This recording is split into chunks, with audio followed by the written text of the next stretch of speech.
In this video, I want to cover some financial decisions to make and to think about before you quit your job. Because if you plan to leave your job, I want you to have as little stress as possible. Now, I'm kind of framing this video for people who don't have another job lined up and want to quit their jobs, so basically jumping into the unknown. But honestly, a lot of the logistical aspects that I'm going to cover in this video are going to also apply to those of you who do have another job lined up. It's just that I've been seeing a lot of videos pop up on the internet where people are talking about quitting their jobs without a plan. Now, I think if and when possible, you should do the exact opposite. Like, just prepare. I know sometimes it's not realistic, but for the most part, you can do some things to prepare. Like, can we normalize planning and preparing as being cool? Now, when I say to have a plan, that doesn't necessarily mean you have to have a job lined up or $100,000 saved up. But what it does mean is that you can and you should do some things to prepare financially. I want you to be strategic about this big life move of quitting your job.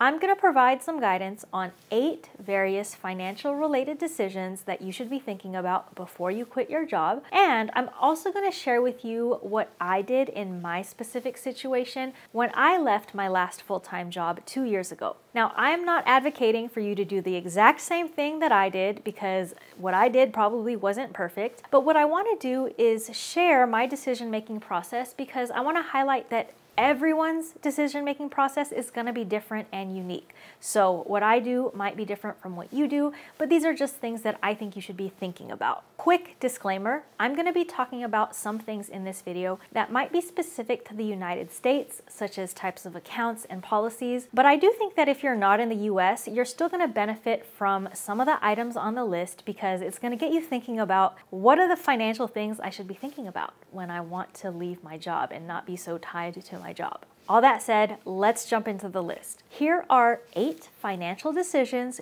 you should make before you up and leave your job. Decision number 1, how to fund your life. Obviously, this one is very obvious, but it's so important that it gets the number 1 spot on the list. Before you quit your job, you need to have a plan, or at least an idea of how you're going to fund your current lifestyle or your life when you quit your job. Now, like I said, if you have another job lined up that's going to be paying you the same amount or more than you are now, you're probably in a good position. But for those of you who don't have something solid lined up and you don't have something to replace your income, then the main question that you're going to have to plan around is it feasible to quit your job right now? If so, then cool. If not, then when? What are the trade-offs? From a logistical standpoint, you have to figure out what your life costs. This means you have to understand your current cash flow, your inflows of money and your outflows of money. That means what money comes in, what money goes out. And because the income portion is probably going to change a lot when you quit your job, we really need to dig down and drill down on what are your expenses, the money that's going out. So I talk a lot about cash flow in my other videos. So if you don't know what you're currently spending, I would suggest doing a cash flow audit. You can check out my video on how to do a financial checkup up here. And because I think this is so important for everyone to do, and I really appreciate all of the love I've been getting from you guys on my channel the last couple of months, I'm gonna start giving away my cash flow spreadsheet template away for free. So check the link in the description, and the template is a Google spreadsheet template that's gonna walk you through how to calculate your money in versus your money out. And that money out number is gonna give us a basis, something to start with when we're starting to plan on how to fund our lives once we quit our jobs. Now, part of that is taking a look at your expenses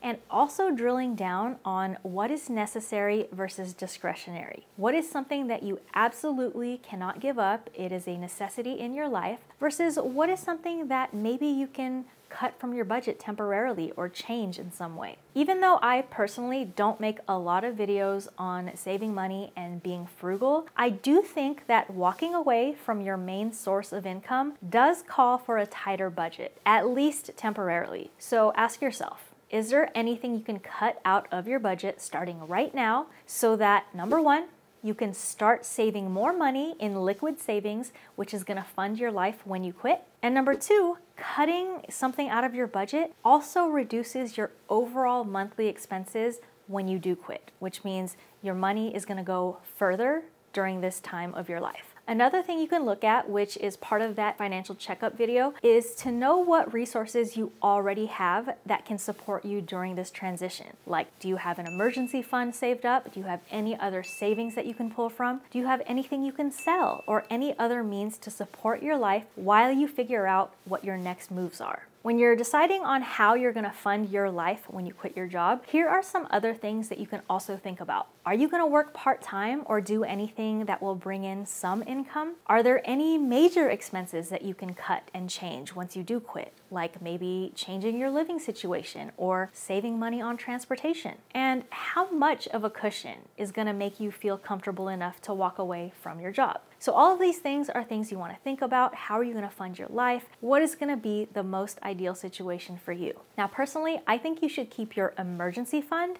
separate from your quit your job fund, because then you'll have this transition period once you quit your job of trying to figure out what you're going to do next. But if those funds run out, you'll still have your emergency fund to fall back on. But regardless of where you keep this money and how you compartmentalize it in your mind, the whole goal is to put as much money aside into liquid savings. And that can look like an FDIC insured high yield savings account. So for me, how did I fund my lifestyle when I left my 9-to-5? Well, it's a long story. It was in a lot of ways, but the gist of it is I saved up a bunch of money, enough to cover almost a year of expenses without having to change my lifestyle. And I know that's not realistic for some people, but it's more about doing your best. Do the best that you can and making this a priority over everything else. For me, it wasn't so hard to save up for this because I was getting paid well, and I did make a few life changes to lower my expenses in the lead up to leaving my job. So for example, I stopped shopping for clothes and makeup altogether. I just used what I already had. I stopped getting highlights in my hair. I just wanted to save money on doing my hair. I stopped getting manicures and pedicures and I did them myself.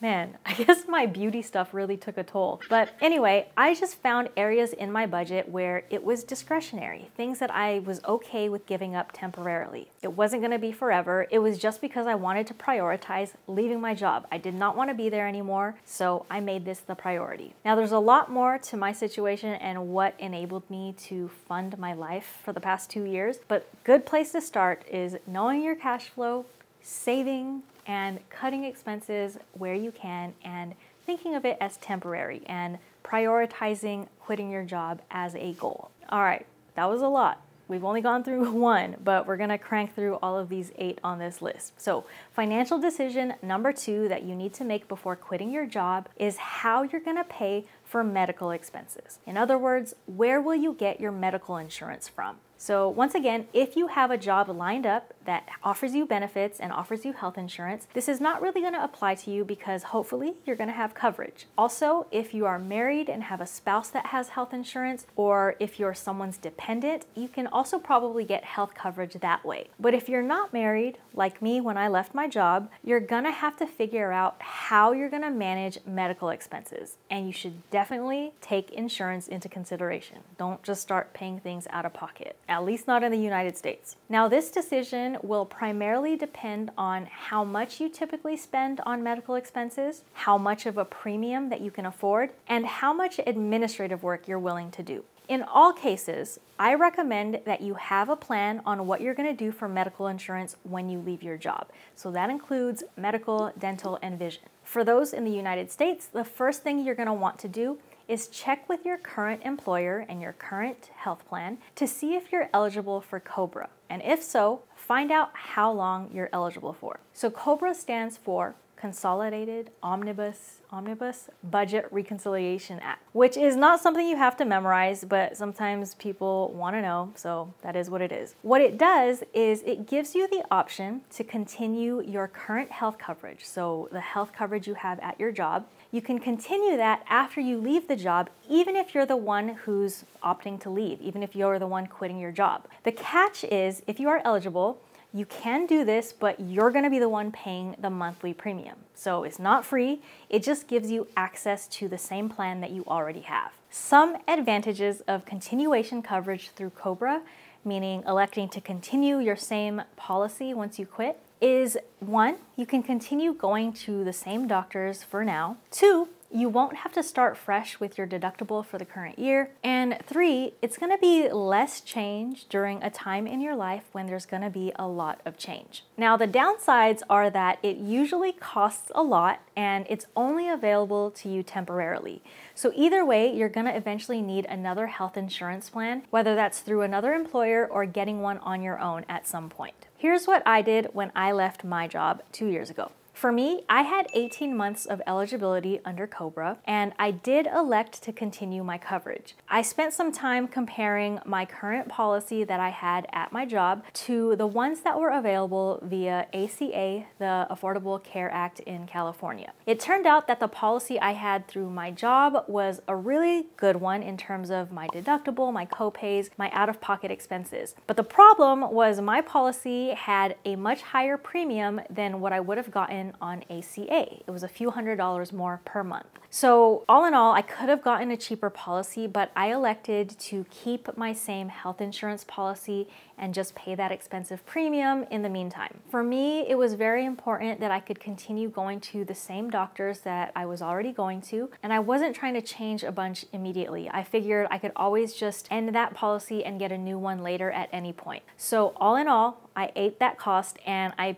literally paid like $800 a month for health insurance. Now for me, realize I did have a big cushion saved up and I had severance pay that helped me get by. But for most people, I think that doing research to find your own policy could ultimately save you a lot of money. So in this decision of deciding what you're gonna do for your health expenses, the best thing to do at this point before you quit your job is just get a legit estimate of what a monthly premium can look like, because you want to bake that into your projected cash flow. You want to add that in to all of your expenses to make sure you can afford it. Part of all of these financial decisions is understanding what you're gonna have to take on once you leave your job, because unfortunately, there are a lot of things in our financial lives that are tied to our jobs. All right, moving on to financial decision number 3, what to do with your flexible spending account money. So, this would be a benefit that your employer offers you that you opt into. So if you put money into an FSA, what it means is you're putting money aside from your own paychecks for medical related expenses that are meant to happen this year. The upside to using an FSA is that you're gonna save money on taxes. The downside is that if you don't use the money that you put into an FSA in that year, you're gonna lose it. So if you are gonna leave your job in the middle of a year, you're typically gonna lose your FSA funds altogether immediately. You might be able to continue using it if you have COBRA, which we just discussed, but you wanna make sure you understand if this is the case for you before you make any decisions. Now, if you have plans to leave your job and you do have an FSA, what you want to find out are these 3 things. Number 1, how much do you have in it? Number 2, how long will it be available to you if you quit, both with and without COBRA? And 3, what you can use it for, especially for items that you currently need or services that you currently need. This is one of those instances when it does pay to be strategic in deciding when to quit your job. Because if you've been putting off certain doctor's appointments or buying certain medications, now might be the time to do it before you quit your job so that you can use up your FSA funds. Again, for the people who don't have a plan and who don't do any preparation before they quit, they probably lose out on some of these FSA dollars. So here's what I personally decided to do when I was about to leave my job. When I was gonna leave my job, it was early in the year, which meant I had all of my FSA funds in it still. I set up my annual women's health appointment. I also set up my annual physical, even though it was a few months earlier than I usually go. I'm sure I did a few other things as well to use up those funds in my FSA, like buying some over-the-counter medication. All right, let's move on. Let's keep this moving because this is a long video. Decision number 4 that you need to make before you quit your job: should you wait for your next vest? Now, this decision applies to you only if you receive company stock as part of your compensation. So if you get stock grants or stock options, you want to understand what your vesting schedule is. As much as you might be super eager to leave your job, you kind of want to do it strategically, especially if waiting an extra week or two can get you some more money through a stock vest. So if you get stock grants, this means that you do receive stock when it vests, meaning when the vest date hits, there is stock that is given to you. It is yours to keep. You can sell it. You can hold on to it. It goes with you when you leave your job. So a stock grant theoretically holds more weight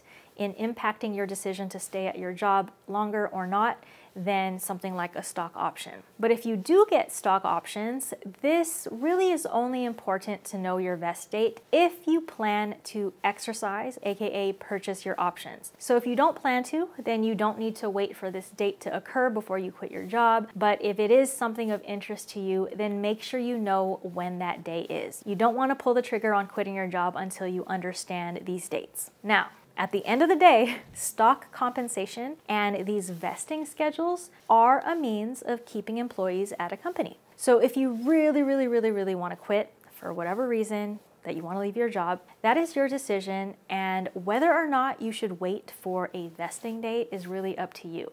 It's your choice. There's no 100% rule of thumb that you should always wait or you should not wait. So as for me, what I did when I worked at Google, I used to have a quarterly vesting schedule. It was great because I would get more Google stock every 3 months, but it was also annoying because it made it really hard for me to find a good time to quit. Every time I was ready to quit and leave the job, I was like, nah, wait. Let me just wait 3 more months to get that next vest and then I'm gonna quit because, let me just get a little bit more of that cushion. So ultimately, my view is be strategic, be smart, be aware of these dates, but don't let it stop you from leaving. Just keep reminding yourself why you want to quit in the first place. All of the good things that can come when you leave this job that you don't want to be at anymore. All right, quick intermission before we move on to the remaining financial decisions on the list. For those new here, hello and welcome. My name is Lissa Prudencio and I'm an accredited financial counselor and personal finance expert. I talk all things personal finance, money mindset, abundance, and more. So make sure you subscribe if you want to build wealth. And if you've already gotten something out of this video, please don't forget to hit the like button. All right, let's move on. Financial decision number 5 that you need to make: what you're going to do with your 401k or your 403b. Again, this only applies if this is a benefit offered to you at your job and you contribute to it. Now, if you have an employer-sponsored retirement account, such as a 401k or a 403b, then don't worry. The money that you put into it, that you contribute to it, is considered vested and that money is yours. That means when you leave this job, that money is still your money. Now, you still can't access this money without a penalty until age 59 and a half, but it's yours. Now, what you need to know is if your employer provides a match to your funds, sometimes their match vests immediately, meaning that money is now yours, but sometimes the contribution from your employer doesn't vest immediately or automatically. In this case, you want to understand and know when this vest happens, because if you want to make sure that those dollars are yours before you quit your job, you want to understand what the vesting looks like for your employer contribution. So this is yet again another tool that an employer can use to make sure you stick around for longer than a few weeks or a few months when they first hire you. You can ask your plan manager or maybe someone in HR, but someone should have the answer to that question.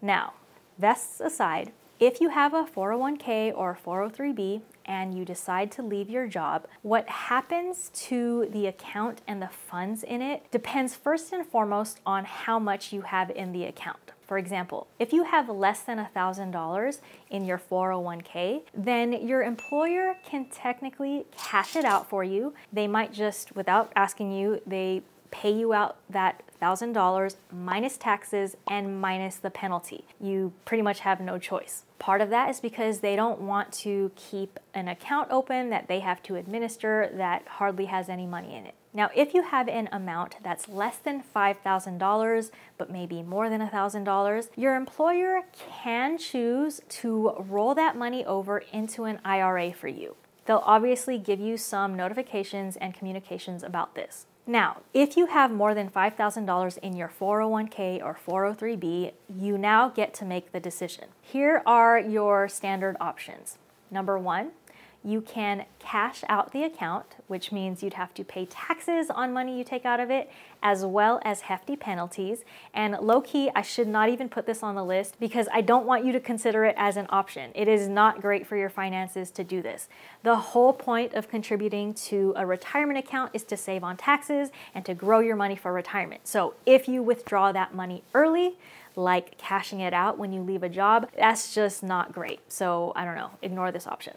Option number two, you can leave the money where it is. So you can leave your 401k money in the account that it's currently sitting in. It's going to continue to be invested on your behalf, but you won't be able to contribute more money to it, and you're going to be paying whatever fees are associated with managing that account and that plan. You'll still be part of your old company's 401k plan. Now, this is an easy option because you don't have to do anything extra, but it's typically not the best option because of fees. You're going to be paying the fees that it costs to maintain and manage your account. Another reason it might not be a good idea to keep this account is sometimes people forget about old 401k accounts. Like, it's nice to know that you have this money floating around in the ether somewhere, but if you forget about it, you don't know how to log into it, you don't pay attention to it, that's not great either. Now, option number three, if you do have a new employer that offers the same retirement plan, so let's say they offer you a 401k, what you can do is roll over your funds to the new account. And this is nice because it essentially consolidates your accounts. But obviously that only applies to people who have that next job lined up that actually offers the same kind of retirement account option. Now, option number four, you can also roll over your funds in your 401k to an IRA, which means that you'd have to open a rollover IRA account. That's what it's called. You'd have to open that account with another party. So you could open it with a financial advisor, like a human, or you can open one yourself at like a Fidelity or something like that. I would say that the process is pretty simple and straightforward once you decide where you want to open that rollover IRA. But one thing I will point out is that you have to make sure it's done properly, that whole rollover from one account to the other, so that it doesn't become a taxable event. Because if you move that money in your 401k to your checking account and you try to put it into an IRA later, that typically triggers a taxable event. So that is not what you want to happen. But when you find that place you want to open that rollover IRA, they'll be able to walk you through it. So here is what I did with my 401k.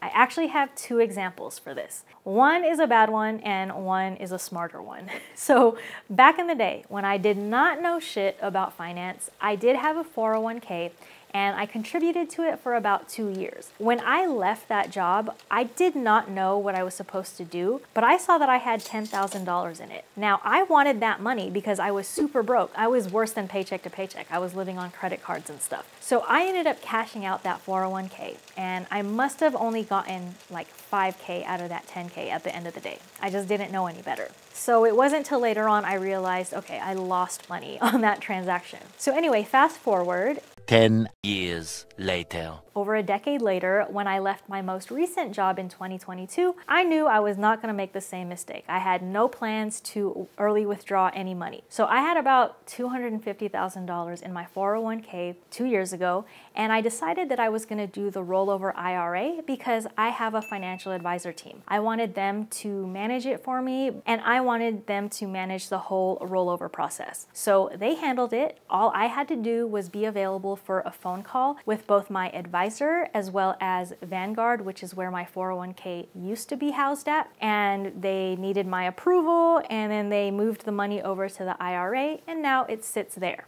On top of that, I actually decided to do a backdoor Roth IRA conversion. So this is more intermediate stuff. You don't have to know this, but for those of you who are familiar, I did a backdoor Roth IRA conversion for $25,000. This is a method of getting money into a Roth IRA, especially for high earners who can't contribute to one directly. What you need to know is that it is a taxable event. So if you're going to do something like that, make sure you're prepared to pay the taxes and make sure you understand how it works. All right.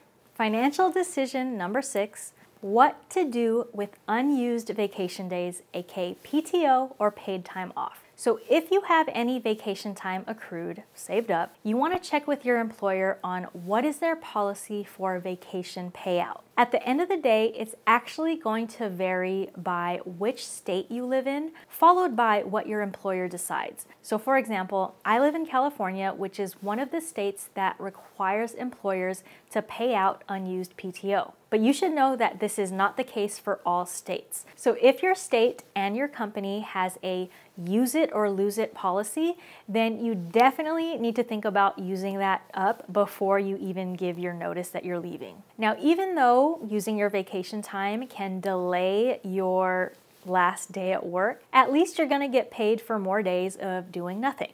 Now, another way that you can strategically use vacation days before you quit your job is even if you are going to get it paid out when you quit, you might want to use it to extend your time at your job for some of those reasons we talked about earlier. For example, if you have a stock vest coming up, then maybe you want to take some vacation time and wait for that vest date to happen. Like even if you're over your job and you just want to be out of there, maybe waiting a few more weeks will get you some more stock or something like that. And you can take a vacation so you don't got to be at work and around people that you don't want to be around. Now, personally for me, what I did was I knew I was going to get my vacation paid out, so I wasn't stressed about using it. In fact, I had a really interesting work situation when I got laid off where I actually didn't have to work for the last few months before my termination date, and I got paid for it. So it was essentially like free vacation that they gave me, and then I still got paid out my vacation at the end. When I tell you guys I had like the most ideal parting of ways with a company that you can have, like I'm not even lying. I might make a whole video about it because yeah, it was just really crazy how it all turned out. Anyway, for you, make sure you know your state's law and your company's policies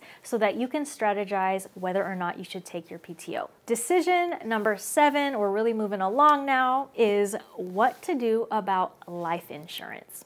So life insurance is a financial product. It is a policy that you purchase and that you pay regularly. And the whole point of it is that it is to provide a payout of money to beneficiaries, so people that you designate, upon the death of the insured person. So if I have a life insurance policy and I die, there will be money paid out to someone of my choosing that I designate as my beneficiary. Now, the main purpose of having life insurance is to provide financial protection and to support loved ones in case you die. Now, there are other strategic ways that some people will try to use life insurance as a tax shelter. You might hear videos like that online, but for purposes of this video, we're going to focus on what life insurance is meant to do. Now, on the question of should you get life insurance coverage after you leave your job is going to depend on whether or not you already have a policy that's separate from your job. So unlike something like a 401k that you can't go open on your own and you need an employer to be able to do that, a life insurance policy is definitely something that you can get on your own without an employer. Now, a lot of times people do get their life insurance through their job, and the reason it's offered so cheap is because it's part of a group policy. What this means is there are a lot of people on what you would consider a shared policy, and so the risk of any one person dying is spread out amongst a bunch of people. So even if one person were to die and benefits are paid out to their beneficiaries, there are still a ton of people paying premiums that fund the policy. So the catch with depending on your job for your life insurance policy is that you have to be working there to keep the policy. If you have no other policy outside of your job and you quit your job and you die tomorrow, then you're not going to be able to leave a death benefit for your loved ones. So yet again, this is just another way that an employer can offer you this benefit and entice you to continue staying at the company. In general, I do think it's smart to consider having a life insurance policy outside of your job, in addition to what your job gives you if you do have a job. And this is especially for people who might be a parent or a caretaker, meaning you have dependents who depend on you financially, for people who are the main income provider in a household, for people who might own a business, and there are other types of people who should consider having life insurance policies even if you're young and healthy. It's actually easier to get one if you're young and healthy. So if you already have one, cool. If you don't have your own life insurance policy, the question becomes, what should you do if you want to quit your job? So here are some options. One, you can check with your employer whether or not you have portability or conversion options. I'm not going to dig into the details of these, but both of these are ways that you can continue your current policy after you leave your job. So conceptually, similar to health insurance and COBRA, it's that you could continue the same policy, you'd be moving it into your own policy and you'd be paying for it, but you would have access to this product. There are some pros and cons to doing either of these options, but one of the benefits is if you have pre-existing health conditions or maybe you're a little older, those are reasons that might make it hard to get your own policy, because getting your own policy might require you to take a medical exam or answer health questions. But when you port or convert a policy, you typically don't have to go through all that. So that's just something to think about if you fall into that category of having pre-existing health conditions. Number two, another option is you can shop around for your own policies outside of your job, especially if you're young and healthy, and you can start that policy before you quit your job so that there's no lapse in coverage. Now, as for me, what I did, I decided to port my policy into a term life policy. So I pay for it on my own. It's a few $100s every year. I probably should get more coverage, but for me, I felt like, at least for now, it's the simplest and most affordable option, and I haven't had time to really research other policies to see what I can get. Financial decision number 8, last one on the list. You need to decide what else do you want to take advantage of from your job.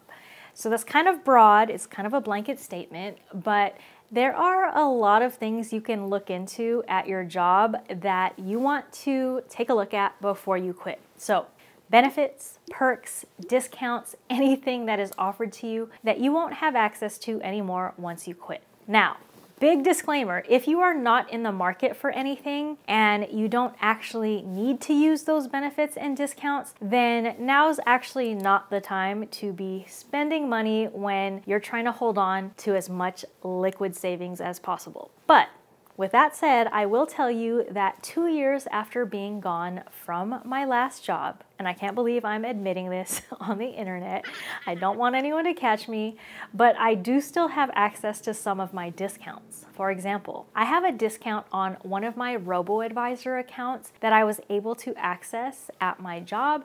And after I left the job, obviously the robo-advisor investment account is still my account, and that discount just sort of stayed there because it's not like that company checks whether or not I'm still an employee. Same thing for a meditation app that I still use daily. So I get a free account, no one has caught me, and I still have it. For me, it was worth checking out what I was able to get at my job before leaving, and I was able to take advantage of a few things. That's not always going to be the case. It depends where you work, and it also depends on if there's anything of value to you.